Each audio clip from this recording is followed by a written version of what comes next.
Kota Severodonetsk menjadi titik panas perebutan sengit antara kubu Rusia dengan Ukraina. Menurut pengakuan pihak berwenang Ukraina, pertempuran untuk menguasai kota itu sangat tinggi.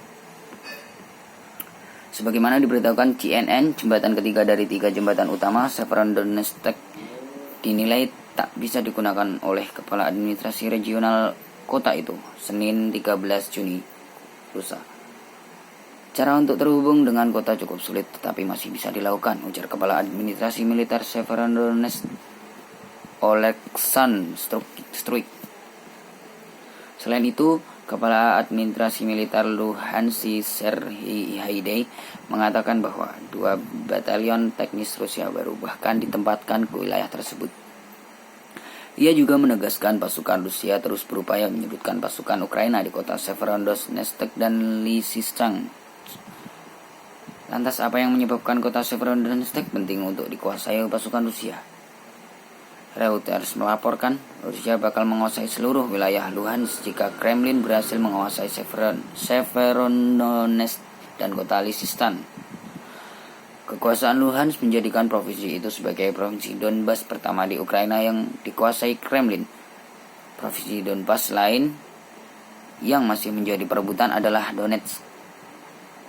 Kota Severodonetsk terdiri memberikan sedikit keuntungan strategis imbas posisinya dalam rel kereta api dan koneksi jalanan.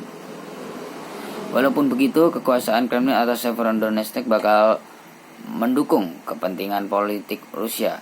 Hal ini dilihat dari posisi kota itu yang masih dipertahankan Ukraina. Penguasaan Severodonetsk mencapai perbatasan wilayah Luhansk bakal lebih paling bagi kepemimpinan Rusia dari sudut pandang politik sebagai kemenangan dan pencapaian dari tujuan militer dan politik mereka, kata analisis militer Ukraina Konstantin Marsovets. Dalam bahasa militer tentu saja itu akan membuat situasi kita lebih buruk, tetapi tidak krusial, lanjutnya. Sementara itu pengamat pertahanan dari Institut Ukraina Global Kanada Andrei Rasiulis menilai kekuasaan Rusia atas Donbas merupakan kemenangan yang dibutuhkan Kremlin. Dengan pandangan ini, Rusia bakal memperkuat posisi mereka di Crimea. Mereka juga akan memperkuat posisi mereka di wilayah pembangunan batubara di Donbas yang secara sejarah merupakan tempat yang menggunakan bahasa sejarah di Ukraina. Ujar kepada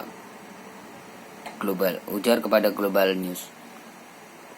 Saat mereka berhasil, mereka bisa mendeklarasikan kemenangan militer yang kemudian diartikan sebagai kemenangan politik, dan kemenangan politik jauh lebih sederhana. Tak lagi kemenangan atas seluruh Ukraina, tetapi atas Donbas, lanjut Rasiulis. Tak hanya menginginkan kemenangan, Rusia juga ingin menghubungkan Crimea dengan Kremlin lewat jembatan darat.